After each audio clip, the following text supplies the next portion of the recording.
इतिहास का सबसे विवादित टॉपिक धर्म। अगर हम इसको गहराई से समझने की कोशिश करें तो शायद सालों भी इसमें कम पड़ जाएं। लेकिन अगर आज के जमाने में कोई मुझसे पूछे कि धर्म क्या है तो उसे मेरा एक ही जवाब होगा, बिजनेस, वैलिडेशन लेने का एक तरीका। आज देखना चाहता हूँ हिंदुस्तान के अंदर कितने हिंदू हैं। धर्म के नाम पर लोगों को भड़काना। जिस दिन मेरा नौजवान मेरे कंट्रोल से बाहर आ गया तो तुम्हें हिंदुस्तान में धर्म को अपने फायदे के लिए इस्तेमाल करना। Isn't it true that you want to fly commercial so that you can fly in luxury? How much money did you pay for Tyler Perry's Gulfstream jet, for example? Well, for example, that's really none of your business. But Isn't it the business of your donors? listen, I paid. लोगों के धार्मिक विश्वास को ठेस पहुंचाना, social media पर लोगों को धर्म के नाम पर मैनिपुलेट करना। सूर्य उदय पहले कहाँ उगता है? नागालैंड इत्यादि, मिजोरम इत्यादि में पूर्वी क्षेत्र है ना वो, इसलिए उस तरफ सबसे पहला सूर्योदय होता है। यही परिभाषा है धर्म की। हम देखते हैं कि आज करोड़ों लोग भारत में रिलीजियस गुरुज को फॉलो करते हैं। इवन कुछ ने तो उन्हें भगवान का दर्जा भी दे दिया है। अब यहाँ मैं सभी गुरुओं की बात नहीं कर रहा हूँ, लेकिन ये जो कुछ धर्म गुरुज लोगों और सोसाइटी को किन किन तरीकों से एक्सप्लॉइट कर सकते हैं वो हम सोच भी नहीं सकते। धर्म गुरुओं के पास आज अपने प्राइवेट प्लेन्स है, खुद की सिटी और इतनी सारी वेल्थ है, और एक ऐसा कल्ट है जो उन्हें किसी भी कीमत पर डिफेंस करेगा। ऐसे करोड़ों ब्रेन वॉश लोग आज इन कल्ट्स का हिस्सा हैं। ये लोग जो आज धर्म के सेवियर बने बैठे हुए हैं वो खुद धर्म को डिस्ट्रॉय करने का काम कर रहे हैं। वो माता को राष्ट्रीय प्राणी घोषित करना चाहिए। समंदर में जन्नत की लड़की थूक दे, यहाँ तक कि कोरोना को भी आज हम लोगों ने उस पे खीर और पूरी चढ़ाए तो सारे समंदर शहद से ज्यादा मीठे हो जाए। परेशानियां हम सबकी जिंदगी में, शायद ही कोई ऐसा होगा जिसकी लाइफ में प्रॉब्लम्स ना हो। सब किसी ना किसी पॉइंट पर लो फील करते हैं, और जब लोग वल्नरेबल और डिस्परेट होते हैं तो क्रिटिकल थिंकिंग डल हो जाती है। हमारे फीलिंग्स और इमोशन सोचने और फैसला लेने की क्षमता पर भारी पड़ने लगते हैं। और ऐसे में जब कोई लोगों के सामने धर्म की बात करेगा और कहेगा कि वो खुद भगवान है या फिर भगवान का मैसेंजर है, और क्या सही है क्या गलत है वही लोगों को बताएगा, तो लोग उसे क्यों नहीं सुनना चाहेंगे। मतलब जिस सुप्रीम पावर के मिरेकल्स के बारे में हम बचपन से सुनते आए हैं और जिस भगवान को हम हर जगह खोजते हैं, कोई उसका मैसेंजर बन के हमारे सामने आया और हमें रास्ता दिखाए तो हम क्यों मना करेंगे। और इसी तरह फॉर्म होते हैं रिलीजियस कल्ट्स। आज हर दूसरे तीसरे वीडियो में कोई ना कोई रिलीजियस गुरु या बाबा कुछ ना कुछ इलॉजिकल बातें करते हुए दिख जाएंगे। ऐसे रिलीजियस कल्ट्स आज वर्ल्ड वाइड एग्जिस्ट करते हैं, जिनकी एक्सट्रीम आइडियोलॉजी की वजह से आज तक ह्यूमैनिटी को बहुत ज्यादा नुकसान हुआ है। जैसे उत्तर प्रदेश में 2 जुलाई को हुए हाथरस कांड में 120 इनोसेंट लोगों की जान चली गई थी। जिन बाबा को लोग सुनने आए थे उनका असली नाम था नारायण सरकार हरि, और लोग इन्हें भोले बाबा के नाम से भी जानते हैं। भक्तों के लिए बाबा भगवान से भी बढ़कर हैं। तो अब अथॉरिटी ने वहां 80,000 लोगों को जाने की अनुमति दी थी, लेकिन बाबा को सुनने वहां 2.5 लाख लोग पहुंच गए, जिसकी वजह से वहां सफोकेशन बढ़ने लगी और बाहर निकलने के लिए वहां भगदड़ मच गई, और जो लोग वहां बैठे हुए थे वो पैरों के नीचे आकर कुचलकर मर गए। अब नारायण सरकार मौका वायदात पर भाग गए और पुलिस उन्हें अभी भी ढूंढ रही है, लेकिन उसके बाद भी लोगों का बाबा के ऊपर अटूट विश्वास बना हुआ है। लोग बाबा को बचाने के लिए किसी भी हद तक जाने के लिए तैयार है। बर्दाश्त नहीं कर सकते, जो चश्मा हटा दें तो हम एक तरीके बेहोश हो जाएं, इतनी दृष्टि उनमें है। अच्छा, उस चश्मा मतलब हटा दे तो वो बेहोश हो जाए? मैं बेहोश हो जाऊं, मैं उनकी दृष्टि बर्दाश्त नहीं कर सकते। वो नारायण साकार हरि है भैया, मैं बार बार उनको नमन करती हूँ। इवन एक भक्त का तो यह भी कहना था कि अगर वो भी इस घटना में मर जाता तो उसकी आत्मा को शांति मिल जाती और उसकी जिंदगी का मकसद पूरा हो जाता। और धर्म के नाम पर ब्रेन वॉशिंग दुनिया के हर कोने में चलती है। Overseas now, the charred bodies of 16 people, including 3 children, were found today in a remote region of the French Alps. They're all believed to be members of the Solar Temple cult. जैसे the order of solar temple, इनकी कहानी तो और ज्यादा disturbing है। यह एक secret cult था जो 1980 के दशक में यूरोप में चला था। इस कल्ट को 2 लोगों ने बनाया था, एक थे जोसेफ डी मेम्ब्रो और दूसरे लूक जेरेडबाव। लेकिन जल्दी ये यूरोप और कनाडा में फैलता गया और हर एक न्यू मेंबर के साथ कल्ट का बैंक बैलेंस बढ़ता गया। इस कल्ट में प्रीचर्स का कहना था कि दुनिया जल्दी खत्म होने वाली है और एक बड़ा नेचुरल डिजास्टर या न्यूक्लियर वॉर होने वाला है, और उस कल्ट के फॉलोअर्स ही स्पेशल चोजन वंश है। स्पिरिचुअल एल्थम के चलते मेंबर्स को लगने लगा कि वो खास है, और उन्हें बताया जाता था कि वो सब साइरस स्टार पर जाएंगे और वहां एक नई जिंदगी शुरू करेंगे। लेकिन यह सब अचीव करने के लिए फॉलोअर्स को अपनी जान देनी पड़ेगी। उनका मानना था कि मरने से पहले उनकी आत्मा की शुद्धि हो जाएगी और फिर वह दूसरे ग्रह पर जाकर दूसरा जन्म लेंगे। और उसके बाद फिर एक बहुत ही ट्रेजिक इंसिडेंस हुआ। 48 कल्ट मेंबर्स की डेड बॉडी मिली। कुछ लोगों ने पॉइजन लिया था और कुछ लोगों को गोली मारी थी, और कुछ ने ड्रग्स के इन्फ्लुएंस में अपनी जान ले ली थी। एक ऐसी ही ब्रेथ टेकिंग इंसिडेंस की कहानी जिम जोन्स कल्ट की भी थी, जो अपने आप में एक बहुत ही पावरफुल लीडर थे, जो अपने कल्ट मेंबर्स को मैनिपुलेट करने के साथ साथ आइसोलेशन से अल्टीमेट डिस्ट्रक्शन तक लेकर गए। जिम जोन्स के कल्ट को ऑफिशियली पीपल टेम्पल्स कहा जाता था। इस कल्ट के प्रीचर्स का कहना था कि मैं तुम्हें ऐसी दुनिया दिखाऊंगा जहां तुम्हारे साथ कोई भेदभाव नहीं होगा, जहां सब बराबर है।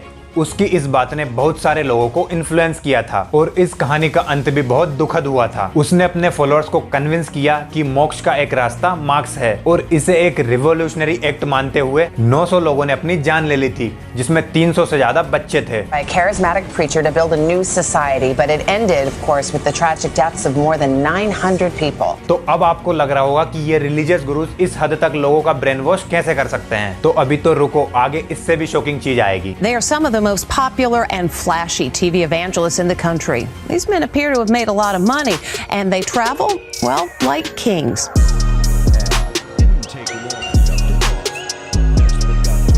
Isn't it true that you want to fly commercial so that you can fly in luxury? 650 is the largest, longest distance, second fastest private jet in the world. How much money did you pay for Tyler Perry's Gulfstream jet, for example? And to get one, dollar may need more than money. Well, for example, that's really none of your business. ये है mega church. Basically यह लोगों के gathering worship पर use किया जाता है, जहाँ पे नॉर्मल चर्च से कहीं गुना ज्यादा लोग एक साथ अपने पेस्टर को सुनते हैं। यहाँ पर फॉलोअर्स का नंबर 2000 से 50,000 तक भी हो सकता है। ये पेस्टर प्रोस्पेरिट गोल्सेप सिखाते हैं। इसका मतलब आप भगवान पर विश्वास करो, चर्च को पैसे दो और आप भी अमीर हो जाओगे। मतलब पैसों के बदले भगवान आपको आशीर्वाद देंगे। और इस बिजनेस मॉडल को इन्होंने सीड सोइंग का नाम दिया है। कुछ पेस्टर्स तो इवन मेडिकल हीलिंग्स भी करते हैं, यानी उनके छूने मात्र से लोगों की बीमारियां ठीक हो जाती है। फ्रेफोलो डॉलर, इन्होंने तो सीधा प्राइवेट जेट खरीदने के लिए अपने फॉलोअर से $65 मिलियन की डिमांड रखी थी। लिस्ट बहुत लंबी है और इन लोगों की वेल्थ का भी अंदाजा नहीं लगाया जा सकता। और ये सब कुछ, ये पूरा एम्पायर इन लोगों ने लोगों के डोनेशन से बिल्ड किया है। और इस चीज को ऑफिशियली बुलाया जाता है एक्ट ऑफ टाइटिंग, जहां आप अपनी वेल्थ का 10% किसी भी रिलीजियस पर्पस के लिए डोनेट कर सकते हैं। अब भारत में भी जितने धर्म गुरुओं को सुनते हैं, ज्यादातर हम उनके मुंह से ओशियस बातें सुनेंगे। यूजुअली ये बाबाज बेसिक साइकोलॉजी का यूज करते हैं, लेकिन लोग इनके अंधविश्वास में इस तरह लीन हो चुके हैं कि वो अपनी लाइफ का मतलब ही भूल चुके हैं। अब जो उनके धर्म गुरुओं ने बताया वो उसी रास्ते पर चलेंगे, भले ही धर्म गुरु कितनी ही इलॉजिकल बातें करें, बट लोग उसे सुनते रहेंगे। अब जितने भी बाबाज या फिर सो कॉल्ड धर्म के ठेकेदार जेल में नस क्राइम के लिए बंद है, आज भी उनके सत्संग उसी तरह चल रहे हैं। उनकी किताबें और कैलेंडर आज भी पब्लिश होते हैं। उनके फॉलोअर्स आज भी उन्हें भगवान मानते हैं। और दूसरी तरफ कोई भी धर्मगुरु अपने नाम के आगे माया या फिर प्रभु जैसे शब्दों का यूज कर पब्लिक गैदरिंग में इलॉजिकल हेल्थ ट्रीटमेंट कर रहे हैं और लोगों को फेक साइंटिफिक फैक्ट्स और हिस्ट्री बता रहे हैं। लोगों के सामने कुछ भी इलॉजिकल बोलकर खुद को धर्म ज्ञाता प्रेजेंट करने की कोशिश कर रहे हैं। और आजकल ये बाबा आपको हर दूसरी तीसरी रील में देखने को मिल जाएंगे। और पिछले कुछ समय में इन चीजों का सबसे ज्यादा नुकसान हिंदुओं को हुआ है। लोग अपनी रूट्स भूल चुके हैं और पूरी तरीके से मैनिपुलेट और मिसगाइड हैं। लोगों को लगता है कि टीका लगाने से या किसी बाबा का उपदेश सुनने से वो धार्मिक बन जाएंगे। अब यहाँ टीका लगाना गलत नहीं है, बट टीका लगाकर धर्म का झूठा दिखावा करना वो चीज गलत है। मतलब लोग इंटरनेट पर सनातनी होने का खुला सर्टिफिकेट बांट रहे हैं। उनके हिसाब से अगर कोई कपड़े नहीं पहनता तो वो सनातनी नहीं है, कोई पूजा पाठ का दिखावा ना करे तो वो सनातनी नहीं है। और ये सर्टिफिकेट देने वाले लोग खुद को धर्म रक्षक दिखाते हैं। असल में ये खुद धर्म को डिस्ट्रॉय करने का काम करने में लगे हुए हैं। लेकिन आज सब लोग ये भूल चुके हैं कि जब सबसे एशियंट साइंटिफिक और लिबरल धर्म की बात की जाती है तो हिंदू धर्म यानी सनातन धर्म सबसे आगे खड़ा रहता है। और ऐसा इसलिए है क्योंकि सनातन धर्म सिर्फ एक धर्म नहीं है बल्कि वे ऑफ लाइफ है। लेकिन अगर धर्म गुरु आपको बात बताना शुरू करेंगे तो लोग खुद धर्म को इंटरप्रेट करेंगे और लोगों की इंटेलेक्ट बढ़ेगी, जिससे इनका बिजनेस इफेक्ट होगा। इसलिए हम देखते हैं कि सनातन धर्म की एक काफी नॉन लिबरल, कंजर्वेटिव और रेडिकल इमेज प्रेजेंट की जाती है, जिसमें सबसे बड़े कंट्रीब्यूटर इंटरनेट और ऑफलाइन बैठे धर्म के ठेकेदार बने बाबा कम इन्फ्लुएंसर्स है। अब भारत की मेजोरिटी पॉपुलेशन रूरल और सेमी अर्बन एरिया से बिलोंग करती है, जैसे कोई छोटे कस्बे या फिर छोटे शहर। और इन एरियाज में एजुकेशन और अवेयरनेस लेवल कंपैरेटिव लो होता है, जिसके कारण इनके लिए लोगों को आस्था और धर्म के नाम पर मैनिपुलेट करना बहुत आसान हो जाता है। और यही कारण है कि जितने भी इंटरनेट बाबाओं की कथा आप देखते हैं जहां लाखों में भीड़ उमड़ती है, वो रूरल एरियाज या छोटे कस्बों में ऑर्गेनाइज की जाती है। आप बहुत रेयरली ऐसा देखेंगे कि टियर 1 सिटीज सिटीज में इन बाबाओं की कथा ऑर्गेनाइज की जाएगी। अभी कुछ दिनों पहले 2 जुलाई को उत्तर प्रदेश में हुए हाथरस एरिया में रिलीजियस गैदरिंग में 120 से ज्यादा लोगों ने अपनी जान गंवाई थी। वो मुगलगढ़ी नाम के गांव में ऑर्गेनाइज किया गया था। और अगर आप उस भगदड़ में मारे गए फैमिली मेंबर्स को न्यूज पे देखोगे तो आपको आसानी से पता चल जाएगा कि वहां ज्यादातर महिलाएं और बच्चे थे। लोगों को अपनी आस्था के लिए कोई ना कोई चाहिए जिसकी बातों पर और विचारधाराओं पर वो आसानी से भरोसा कर सके, और इसी चीज का फायदा ये बाबास उठाते हैं। रिलीजियस के नाम पर लोगों का पर्सपेक्टिव इतना ज्यादा छोटा कर दिया जाता है कि कभी उन्हें एक होलिस्टिक तरीके से सोचने का मौका भी नहीं दिया जाता। इसी तरह रेपुटेशन के जरिए ये लोग फॉलोअर्स के दिमाग में एक डीप इमोशनल कनेक्शन फॉर्म कर लेते हैं। इन गुरुओं के एक छोटे से इंडक्शन से ही फॉलोअर्स के अंदर एक बहुत ही पावरफुल फीलिंग आ जाती है, और इसे ही कहा जाता है कल्ट फॉलोइंग। और साथ ही में ये लोग लॉजिकल आर्गुमेंट का जवाब भी नहीं देते, और अगर कोई भी इनसे लॉजिकल सवाल पूछेगा तो वो इसे ऐसा फील करा देंगे कि सामने वाला कितना अधर्मी और पापी है। इसे थॉट टर्मिनेटिंग किल्स कहा जाता है, जहां लॉजिकल आर्गुमेंट की कोई जगह नहीं होती। ये लोगों को इतने रिलीजियस प्राइड से भर देते हैं कि लोग पूरी तरीके से एक्सट्रीम हो जाते हैं। अब जो असली धर्म गुरुज है, जैसे कि प्रेमानंद जी महाराज, उनसे जब कोई भी भक्त सवाल पूछता है तो उनका जवाब देने का तरीका कितना सहज और सरल होता है। वह कभी भी किसी धर्म या मजहब को गलत नहीं बोलते हैं और ना ही किसी धर्म का विरोध या प्रचार करते हैं। यह पहचान होती है एक असली धर्म गुरु की। जिस किसी को भी रिलीजन या फिर भगवान के बारे में एक डीप अंडरस्टैंडिंग होगी, वो आपके सारे सवालों का जवाब खुशी खुशी देगा, ना कि अपनी टीचिंग को आप पर जबरदस्ती थोपने का काम करेगा। तो एक तरीके से हम बहुत सौभाग्यशाली है कि हमारे बीच प्रेमानंद जी महाराज जैसे रियल धर्म गुरुज हैं। लेकिन सबसे ज्यादा जरूरी है कि फेक धर्म गुरुज को आइडेंटिफाई करना, क्योंकि ये कहीं ना कहीं सोसाइटी को भी नुकसान पहुंचाएंगे और रिलीजन को भी। और वैसे भी आजकल धर्म का इस्तेमाल सोशल मीडिया एंगेजमेंट के लिए ज्यादा किया जाता है। हिंदुस्तान के अंदर हिंदू है ना, सबको वीडियो शेयर करनी है। तो इसके हिसाब से भारत में 2,78,000 हिंदूज हैं। और अगर आपने ये रील नहीं देखी तो आई एम सॉरी, आप एक सच्चे हिंदू नहीं हो। ऑनलाइन धार्मिक होने का दिखावा करके लोग पहले धर्म और भगवान के नाम पर एक अच्छी फॉलोइंग बिल्ड कर लेते हैं। लोग इनके झांसे में बहुत आसानी से आ जाते हैं और फिर बेटिंग एप्स का प्रमोशन चालू। गाड़ियां ले ली, गाने करने के लिए जा रहा हूँ, वेब सीरीज आने वाली है, तो भाई ये सारा पैसा। और ऐसे लोगों को आइडेंटिफाई करना बहुत ज्यादा जरूरी है, और आइडेंटिफाई करने के बाद सीधा इन लोगों को बायकॉट किया जाए। कोई भी इंसान अगर इस तरीके की हरकत करते हुए देखे तो सीधा स्क्रॉल या फिर इग्नोर। मतलब आजकल लोग सोशल मीडिया पर जरा सी अटेंशन लेने के लिए भगवान को तक बीमार करने लगे। पिछले कुछ समय से कृष्ण जी की कहानी के साथ तो बहुत ज्यादा छेड़छाड़ की गई है, और ऐसा सिर्फ कुछ लोगों ने अपने फायदे के लिए किया है। सोशल मीडिया पर लोगों ने लड्डू गोपाल के साथ व्लॉग्स बनाने शुरू कर दिए हैं। डे 1 ऑफ लड्डू गोपाल, आज लड्डू गोपाल बीमार हो गए हैं। मतलब भगवान को तक मजाक बनाकर रख दिया है, वो भी सिर्फ अपने फायदे के लिए।